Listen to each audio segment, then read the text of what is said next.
Hello everyone welcome back to education and inspire YouTube channel. So दशम श्रेणी पिलाने आज आम डिस्कसन करवा तुम लाइफ साइंस बहीर चैप्टर 9 आम परिवेश आवर एनवायरनमेंट क्वेश्चन बा टॉपिक आमर समस्त ओवरऑल क्वेश्चन आंसर डिस्कसन करवा। सो पिलाने जदि आम चैनल को प्रथम विजिट करता आम चैनल को लाइक शेयर सब्सक्राइब करने सहित सांग मान निकट में शेयर करूँ। सो पिलाने चलते आम क्लास टी आरंभ करवा और क्वेश्चन आंसर गुड़ी डिस्कसन करवा। देखिए पिला प्रथम क्वेश्चन कौन अच्छी ना। क्वेश्चन नंबर 1 परिसंस्थार गाठनिक उपादान एक विवरणी दियो ना। जीव एवं जीव और जीवर परिवेश को नहीं परिसंस्था गठित। परिसंस्थाटी चारोटी उपादान को नहीं गठित यथा अजैविक उपादान उत्पाद भक्षक एवं अपघटक। माटी पानी पवन मौलिक पदार्थ और यौगिक पदार्थ को नहीं परिसंस्थार अजैविक उपादान गठित ना। यह तीन भाग विभक्त। गोटे कहूँ कौन ना गोटे हूँ पिला आमर जलवायु नियंत्रणकारी कारक जेपरी आमर तापमात्रा आर्द्रता आलोक इत्यादि। आउ गोटे हूँ जीव भूत्व रसायन चक्र में भाग नहीं जल अंगारक जबक्षारजान गंधक फस्फरस परी अजैव पदार्थ ता सहित पृष्टिसार स्नेहसार श्वेतसार परी जैविक पदार्थ।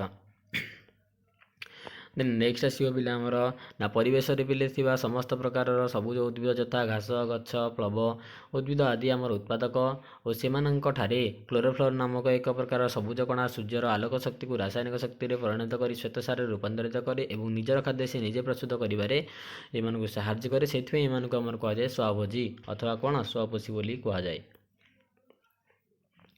नेक्स्ट आमर पिले जाऊँगी क्वेश्चन देखा ना। भक्षक मैंने परोक्ष अथवा प्रत्यक्ष भाव उत्पादक मान खाद्य निर्भर करती। खाद्य अभ्यास अनुसार परभोजी मैंने प्राथमिक भक्षक द्वितीयक भक्षक तृतीयक भक्षक अथवा शीर्ष भक्षक हो पारती ना। अपघटक मैंने निज खाद्य निज प्रस्तुत करने निजर खाद्यपाई से मृत प्राणी मृत उद्भिद से शरीर निर्गत वर्ज्यवस्तु पर निर्भर करती।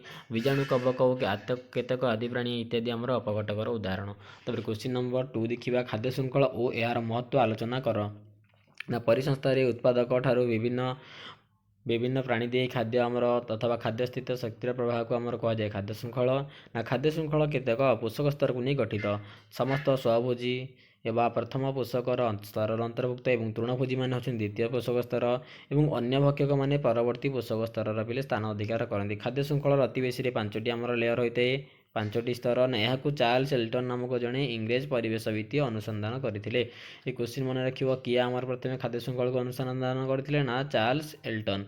तापर नेक्स्ट देखिए पिले ना खाद्य श्रृंखलार महत्व कौन ना। खाद्य श्रृंखला को अनुधान कले आम गोटे परिसंस्थार प्राणी मान मध्य खाद्य और खादक संपर्क विषय जानीपर। यह खाद्यर उत्पादन और प्रवाह उपर निर्भर कर परिसंस्थार विभिन्न जीव भितर गढ़ी उठी संपर्कर सूचना देता है। याद्वारा गोटे परिसंस्थार घटुवा शक्ति प्रवाह विषय जानीपर ना। गोटे परिसंस्थार विषाक्त पदार्थ गुड़िकर चलन विषय आम जानीपर और विषाक्त पदार्थर जैव परिवर्तन जनित समस्या गुड़िक समाधान कर। देन क्वेश्चन नंबर 3 जीवमंडल गठन एवं उपादान वर्णना कर। जीवमंडल आम साधारणतः क्या गठित ना। पृथ्वी पृष्ठ पिले आमर समस्त प्रकार जलर उत्स यथा आमर नदी समुद्र हिमवाह ह्रद पुष्करिणी झरणा आदि जल अथवा भूतल जल को आमर जलमंडल कहुए ना। भूपृष्ठ पिले आमर 640 किलोमीटर ऊपर को व्यापी अंचल को आमर वायुमंडल जो आमर सरफेस अच्छी जो लेयर अच्छी जो भूपृष्ठ ऊपर को आमर ना 640 किलोमीटर ऊपर को आमर जो आमर व्यापी अंचल को कहुए आमर वायुमंडल ना। वायुमंडल में पिले आमर साधारणतः भाव 78% 78.62% आमर अच्छी कौन वायुमंडल जबक्षारजान। वायुमंडल पिले 78.62 अच्छी जबक्षारजान एवं 20.48 अम्लजान 0.03 अंगारकाम्ल और अवशिष्ट जलीय बाष्प और अन्य बाष्प को नहीं गठित। अश्ममंडल पृथ्वी में माटी पत्थर पहाड़ पर्वत आदि को नहीं गठित। जलमंडल वायुमंडल अश्ममंडल समष्टि स्थल में परस्पर मध्य समन्वय जो जीव सृष्टि तथा विकास जीवन धारण संभव होउची। जीवन धारण पर अनुकूल वातावरण यही अंचल को आम जीवमंडल कहुए ना। जीवमंडल समस्त उपादान गुड़िक है ना समस्त जीवंकर समष्टि वायुमंडल जलमंडल अश्ममंडल जीव मान जात पदार्थ गुड़िक तथा जैविक चक्र सृष्टि कर सबु पदार्थ अजैव पदार्थ जैविक पदार्थ चक्र फेरंत संकेत द्वारा यह व्यवस्था समस्थिति बजाय रखी है। जैवमंडल साधारणतः कौन पिले आमर ना वायुमंडल बायुमंडल एवं যেমন ଅଶ୍ମମଣ୍ଡଳ ତିନୋଟି ମଣ୍ଡଳକୁ ନେଇ ଗଠିତ। ପ୍ରଥମଟା ଆମର ହେଉଛି କ'ଣ ନା ଜଳମଣ୍ଡଳ କହିପାରିବା, ତାପରେ ଏଇଟା ଅଶ୍ମମଣ୍ଡଳ, ଏଇଟାକୁ ବାୟୁମଣ୍ଡଳ। ଏଇ ତିନୋଟି ମଣ୍ଡଳକୁ ନେଇକି ଏଇ ଯେଉଁ ସଂକୀର୍ଣ୍ଣ ପରିବେଶ, ଏଇ ଯେଉଁ ମଝିରେ ଯେଉଁ ଏରିଆଟି ରହୁଛି, ଏଇ ସଂକୀର୍ଣ୍ଣ ପରିବେଶ, ଏଇ ଏରିଆଟାକୁ ଆମର କୁହାଯାଏ କ'ଣ ପିଲେ ନା ଜୈବମଣ୍ଡଳ, ଯେଉଁଠି ଆମର ଉଭୟ କ'ଣ ଜୀବଜନ୍ତୁ ସମସ୍ତଙ୍କର ବସତି ସ୍ଥାପନ କରିବାରେ ସହାୟକ ହୋଇଥାଏ। ଆକୁ ଆମର କୁହାଯାଏ ନା ଜୈବମଣ୍ଡଳ। ଓକେ, ନେକ୍ସଟ ଦେଖିବା ପିଲେ ନା ପରିସଂସ୍ଥାର ଶକ୍ତି ପ୍ରଭାବ ଏକତରଫା। ପରିସଂସ୍ଥାରେ ଯେଉଁ ଶକ୍ତିଟା ଫ୍ଲୋ ହୋଇଥାଏ, ଏନର୍ଜି ଫ୍ଲୋଟା ଆମର ଏକତରଫା ହୋଇଥାଏ। କିଭଳି ଭାବରେ ଏକତରଫା ହୋଇଥାଏ ତାକୁ ଆମର ଆଲୋଚନା କର। ନା ପରିସଂସ୍ଥାରେ ଶକ୍ତିର ପ୍ରଭାବ ସୂର୍ଯ୍ୟଠାରୁ ଆରମ୍ଭ ହୋଇ ପରବର୍ତ୍ତୀ ସମୟରେ ଉତ୍ପାଦକ, ଭକ୍ଷକ, ମାଂସାଶୀ 1, ମାଂସାଶୀ 2 ତଥା ଶୀର୍ଷ ଭକ୍ଷକଠାରେ ଖାଦ୍ୟ ଜରିରେ ପହଞ୍ଚେ। ଯେବେଳେ ସୂର୍ଯ୍ୟାଲୋକ ଏଠି ଡାଇଗ୍ରାମ ଦେଇଛି ଜାଣିପାରିବ। ନା ପ୍ରାଥମିକ ଉତ୍ପାଦକରେ ଆସିବ ପ୍ରାଥମିକ ଭକ୍ଷକ, ତାପରେ ଆସିବ ଦ୍ୱିତୀୟକ ଭକ୍ଷକ, ତାପରେ ଆସିବ ତୃତୀୟକ ଭକ୍ଷକ।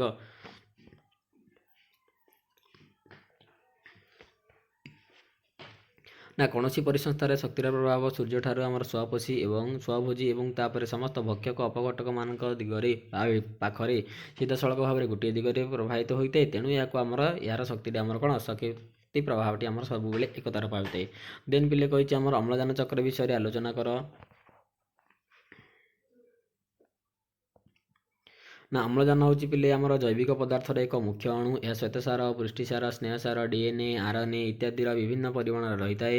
ନା ଶ୍ୱସନ ପ୍ରକ୍ରିୟାରେ ଅମ୍ଳଜାନ ଜୀବଜଗତରୁ ଆମର ବାଷ୍ପ ଆକାରରେ ଯାଇ ଅଙ୍ଗାରକାମ୍ଳ ଭାବରେ ବାୟୁମଣ୍ଡଳକୁ ଫେରିଆସେ। ନା ଜୀବଜଗତର ସମସ୍ତ ଉଦ୍ଭିଦ, ପ୍ରାଣୀ ଓ ଅଣୁଜୀବକୁ ଶ୍ୱାସକ୍ରିୟା କରିବା ଦ୍ୱାରା ବାୟୁମଣ୍ଡଳରୁ ଅମ୍ଳଜାନ ଗ୍ରହଣ ମଧ୍ୟ କରିଥାନ୍ତି। ଅନେକ ଜଳଜୀବ ଜଳରେ ଦ୍ରବୀଭୂତ ଅମ୍ଳଜାନକୁ ଶ୍ୱାସକ୍ରିୟାରେ ଗ୍ରହଣ କରିଥାନ୍ତି।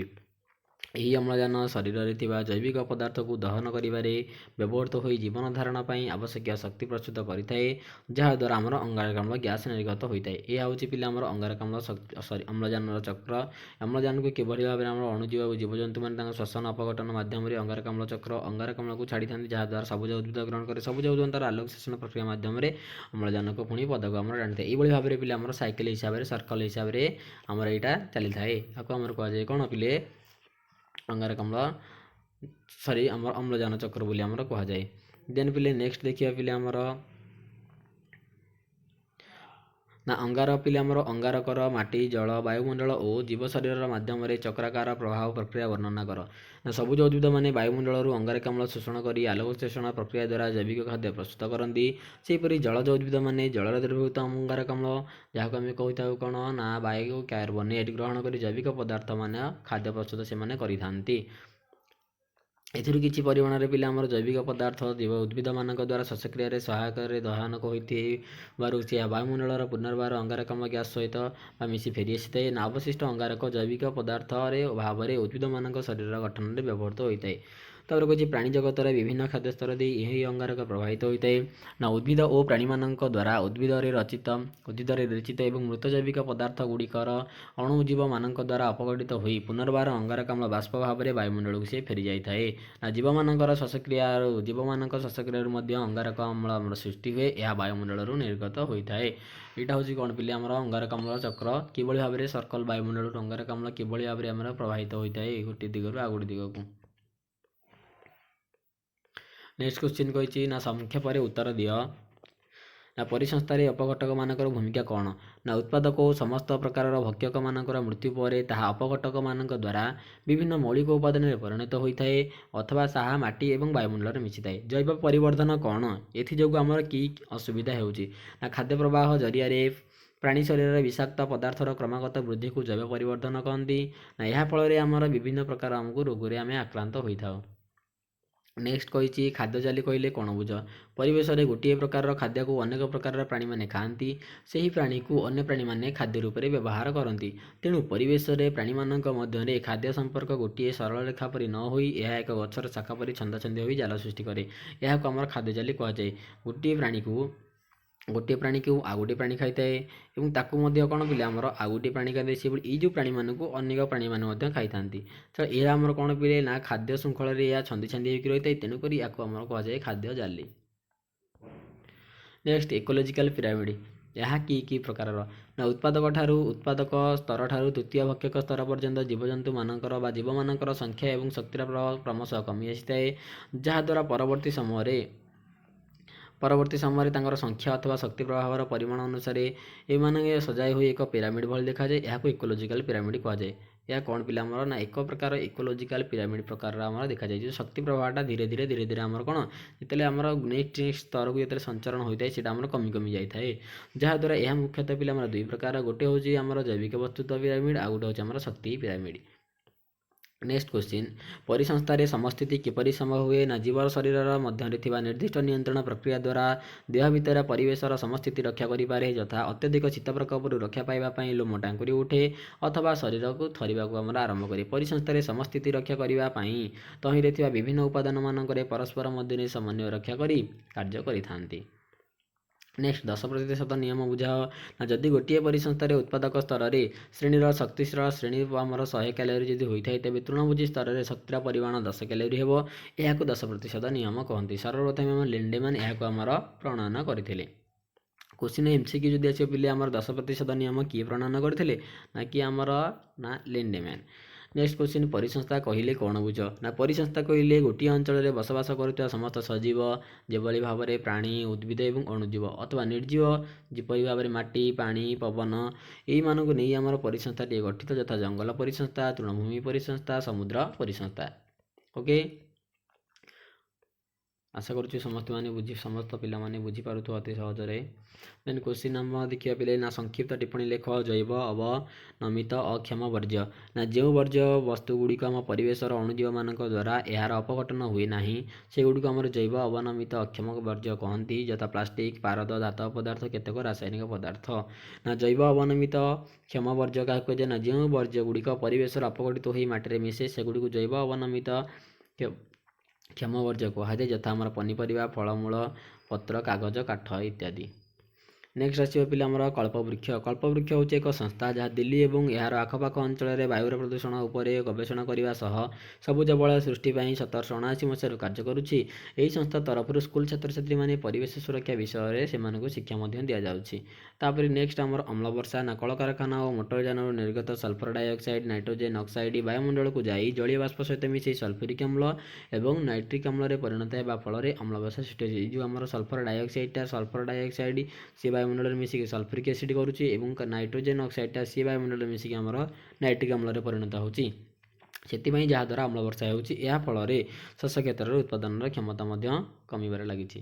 ଏହାକୁ ଅମ୍ଳବର୍ଷା କୁହାଯାଏ। ତାପରେ ସବୁଜ କୋଠରୀ ପ୍ରଭାବ, ଗ୍ରୀନ୍ ହାଉସ୍ ଇଫେକ୍ଟ। ବାୟୁମଣ୍ଡଳରେ ଅଙ୍ଗାରକାମ୍ଳ ଏବଂ ଅନ୍ୟ ସବୁଜ କୋଠରୀ ଗ୍ୟାସର ପରିମାଣ ବୃଦ୍ଧି ହେବା ଯୋଗୁଁ ପୃଥିବୀର ତାପମାତ୍ରା ବୃଦ୍ଧି ପାଉଛି।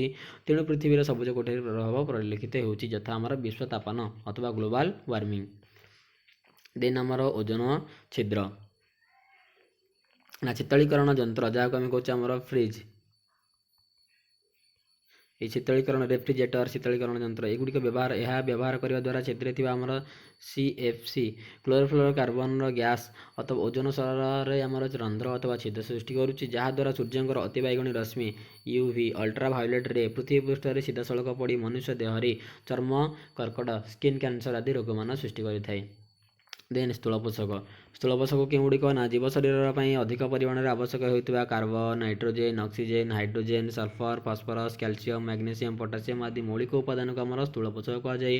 ଠିକ୍ ସେହିଭଳି ଭାବରେ ସୂକ୍ଷ୍ମପୋଷକ କାହାକୁ କୁହାଯାଏ? ନା ଜୀବ ଶରୀର ପାଇଁ କମ୍ ପରିମାଣରେ ଆବଶ୍ୟକ ହେଉଥିବା କ'ଣ କମ୍ ପରିମାଣ? ନା କପର, ମାଙ୍ଗାନେଜ୍, ଜିଙ୍କ, ବୋରନ୍, କୋବାଲ୍ଟ, ସୋଡ଼ିୟମ୍, ଲୌହ ଇତ୍ୟାଦି ମୌଳିକ ଉପାଦାନକୁ ଆମର ସୂକ୍ଷ୍ମ ପୋଷକ କୁହାଯାଏ। ଯେଉଁ ପୋଷକ ଗୁଡ଼ିକ ଆମର ଅଧିକ ଆବଶ୍ୟକ ହୋଇଥାଏ ତାକୁ ଆମର ସ୍ଥୂଳ ପୋଷକ, ଯେଉଁଗୁଡ଼ିକ ଆମର କମ୍ ଆବଶ୍ୟକ ହୋଇଥାଏ ଯେଉଁ ପୋଷକ ଗୁଡ଼ିକ ତାକୁ କୁହାଯାଏ ଆମର ସୂକ୍ଷ୍ମ ପୋଷକ।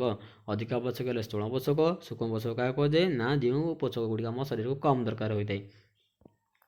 ନେକ୍ସଟ ଅପଘଟକ। ଅପଘଟକମାନେ ନିଜର ଖାଦ୍ୟ ପାଇଁ ମୃତ ଉଦ୍ଭିଦ, ପ୍ରାଣୀ, ସେମାନଙ୍କର ଶରୀରରୁ ନିଷ୍କାସିତ ବର୍ଜ୍ୟ ଏବଂ ଜୈବିକ ବର୍ଜ୍ୟବସ୍ତୁ ଉପରେ ନିର୍ଭର କରନ୍ତି। ସେଗୁଡ଼ିକ ଆମର ବିଘଟନ କରି ଉପାଦାନ ଗୁଡ଼ିକୁ ମାଟି ଏବଂ ବାୟୁମଣ୍ଡଳକୁ ତ୍ୟାଗ କରିଥାନ୍ତି। ଯଥା ଆମର ବୀଜାଣୁ, କବକ, କେତେକ ଆଦି ପ୍ରାଣୀ। ନେକ୍ସଟ କ୍ୱେଶ୍ଚିନ୍, ନା ପରିବେଶ ସନ୍ତୁଳନ। ନା ପରିବେଶର ଭାରସାମ୍ୟ ରକ୍ଷା କରିବାକୁ ପରିବେଶ ସନ୍ତୁଳନ କୁହାଯାଏ। ନା ସମଗ୍ର ଜୀବଶକ୍ତି ଓ ତା ସହିତ ଥିବା ଅନ୍ୟାନ୍ୟ ଉପାଦାନ ଦୃଷ୍ଟିରୁ ଏଗୁଡ଼ିକ ସୁନିଶ୍ଚିତ ସମନ୍ୱୟ ରହିଛି। ନା ଏକ ସମନ୍ୱିତ ଅବସ୍ଥାନକୁ ପରିବେଶ ସନ୍ତୁଳନ ବୋଲି କୁହାଯାଏ। ନେକ୍ସଟ କ୍ୱେଶ୍ଚିନ୍ ଦେଖିବା ବେଳେ 9 ନମ୍ବର କ୍ୱେଶ୍ଚିନ୍, ଗୋଟିଏ ବାକ୍ୟରେ ଉତ୍ତର ଦିଅ। ଜଳମଣ୍ଡଳ କାହାକୁ କୁହାଯାଏ? ଜଳମଣ୍ଡଳ କାହାକୁ କୁହାଯାଏ? ନା ପୃଥିବୀ ପୃଷ୍ଠରେ ଥିବା ସମସ୍ତ ପ୍ରକାର ଜଳର ଉତ୍ସକୁ କୁହାଯାଏ ଜଳମଣ୍ଡଳ। ନଦୀ, ହ୍ରଦ, ପୋଖରୀ, ଝରଣା, ଗାଡ଼ିଆ ଏଗୁଡ଼ିକୁ। ଆଲୋକ ଶୋଷଣରେ ସୌରଶକ୍ତି କେଉଁ ଶକ୍ତିରେ ରୂପାନ୍ତରିତ ହୁଏ? ନା ଆଲୋକ ଶୋଷଣରେ ସୌରଶକ୍ତି ରାସାୟନିକ ଶକ୍ତିରେ ରୂପାନ୍ତରିତ ହୋଇଥାଏ। स्वपोषी क्या कहुए कहीं ना उद्भिद को अथवा गछ को आम स्वपोषी कहुए कारण से निज खाद्य निजे प्रस्तुत करें। नेक्स्ट क्वेश्चन ना तापगति नियम तापगति विज्ञान प्रथम नियम उल्लेख कर। तापगति विज्ञान प्रथम नियम ना शक्तिर सृष्टि ना कि विलय नहीं, यह केवल गोटे रूप आउ गोटे रूप को रूपांतरित ट्रांसफॉर्मेशन हो पार। परिसंस्थार गाठनिक उपादान नाम उल्लेख कर। ना जैविक उपादान उत्पादक भक्षक और अपघटक ये चारोटी जिनस मन रख। परिसंस्थार गाठनिक जैविक अजैविक उपादान जमी माटी पानी पवन, उत्पादक जी प्रड्यूस कर गछ, भक्षक जी खाऊँ, अपघटक मान बैक्टेरिया कवक शैवाल ये चारोटी जिनस को मन रखा। परिसंस्थार आमर 4 पार्ट्स ऑफ एम उपादान एलिमेंट्स। तापर कही वायुमंडल जबखारजान केते अच्छी ना वायुमंडल जबखारजान 78.62% अच्छी और अम्लजान अच्छी केते प्रतिशत परिमाण ना 20.84। नेक्स्ट कही खाद्य श्रृंखल कौन ना परिसंख्यार उत्पादक ठार विभिन्न प्राणी दे खाद्य शक्तिर प्रवाह को खाद्य श्रृंखल कहुए। अपघटकर कार्य कौन ना अपघटकर कार्य है मृत प्राणी और मृत उद्भिद मानक से वर्ज्यवस्तु को आम सरलीकृत कर माटी और वायुमंडल में उपादान को मिसईदेवा। ये जो उपादान गुड़ी माटी और वायुमंडल मिसईदेवा को आमर एगुड़ी कम हो अपघटक मानकर। नेक्स्ट 10 नंबर कही ना गोटे प्रश्नर उत्तर दियो ना परिवेश में श्वेतसार या समस्त प्रकार सबुज उद्भिद को सामूहिक भाव में कौन कहुए ना स्वपोषी उद्भिद कहुए। नेक्स्ट कहला उत्पादक और समस्त प्रकार भक्षक मानकर मृत्यु पर शरीर को विभिन्न मौलिक उपादान परिणत कर माटी मिसई उद्भिद को कौन कहुए अपघटक कहुए जोटा अलरेडी इन पढ़िले। जल अंगारक जबखारजान इत्यादि अजैविक पदार्थर परिसंस्थार अजैविक जैविक उपादान मध्य चक्राकार गति को आमर कि प्रकार गति नाम नामित कराए ना पोषक चक्र 2 प्रकार पोषक 2 प्रकार स्थूल और सूक्ष्म पड़े ना परिसंस्थार शक्ति प्रवाह केउ प्रकार परिसंस्था आमर शक्ति हूँ पे आमर अणचक्राकार आमर अथवा आमर एक तरफा यूनिडायरेक्शनल। तापर नेक्स्ट कही ना प्राणी शरीर पिले केतक विषाक्त पदार्थ निष्कासित न हो शरीर कोशरे जमा हो रहा प्रक्रिया कौन कहुए ना जैव परिवर्तन जहाँद्वारा व्यक्तिर रोग होता है। नेक्स्ट कही आमर पिले ना बंधनी मध्य सठिक शब्दटी को बाछ ना परिसंस्थार प्लव उद्भिद एक डैश ना परिसंस्थार प्लव उद्भिद हो एक उत्पादक। नेक्स्ट कही परिसंस्थार परिसंस्था शब्दर व्यवहार प्रथम किए करते ना एजे टैंसेल। नेक्स्ट आम निजर खाद्य प्रस्तुत कर जीव कौन कहुए ना स्वपोषी कहुए ना खाद्य शक्ति अन्य उपर निर्भर कर जीव कौन कहुए ना परपोषी। तृणभोजी मान डैश श्रेणी भक्षक ना प्राथमिक। इकोलोजिकल पिरामिड धारणा प्रथम किए देते आमर ना लिंडेमैन देते सॉरी एल्टन ना इकोलोजिकल पिरामिड धारणा प्रथम आमर किए देते ना देते एल्टन। लिंडेमैन देते कौन आमर ना 10% नियम देते आमर लिंडेमैन। नेक्स्ट क्वेश्चन वाक्य चिन्हित रेखांकित शब्द अथवा शब्दपुंज को बदलाई ठीक वाक्य लेख। प्रथम कही तृणभोजी परिसंस्थार झिंटिका हूँ एक उत्पादक। झिंटिका कौन उत्पादक सी निज खाद्य निजे प्रस्तुत करुच्ची कि ना झिंटिका हूँ एक भक्षक। ना रेचन प्रक्रिया द्वारा स्तन्यपायी प्राणी मान शरीर तापमात्रा प्राय स्थिर रुहे नो एटा भूल अच्छी ना समस्थिति प्रक्रिया द्वारा स्तन्यपायी प्राणी मान शरीर तापमात्रा प्राय स्थिर रहे। तापर पिला नेक्स्ट क्वेश्चन रही ना आजोटोबैक्टर एक सहजीवी बैक्टेरिया ना राइबोसोम हूँ एक सहजीवी बैक्टेरिया। तापर नेक्स्ट क्वेश्चन ग्राफाइट रे बहु परिमाण पृष्ठसार गच्छित होकर रही ना ग्राफाइट बहु परिमाण अंगार गच्छित। नेक्स्ट क्वेश्चन इकोलोजिकल पिरामिड धारणा प्रथम चार्ल्स डार्विन देथिले ना इकोलोजिकल पिरामिड धारणा प्रथम चार्ल्स एल्टन देथिले। लास्ट को देखिया पिला हमर फाइनल नंबर देखिया क्वेश्चन नंबर 13 आमर ना प्रथम दुईटी शब्दर संपर्क को देखी तृतीय शब्द सहित संपर्क संपर्क आमर मिलेगा ना पत्र हूँ जैव अवनमित अक्षम से भाई प्लास्टिकटा हूँ कौन ना जैव अवनमित अक्षम यहाँ हूँ पत्रटा हूँ क्षम माने यहाँ माटी मिसी जापर कि प्लास्टिकटा माटी मिसी पार ना यहाँ क्षय हो पार ना। नेक्स्ट कही आमर सल्फर डाइऑक्साइड गैस हूँ अम्ल वर्षा सेमती CFC द्वारा कौन हो ना आमर कौन ओजोन क्षय ओजोन छिद्र।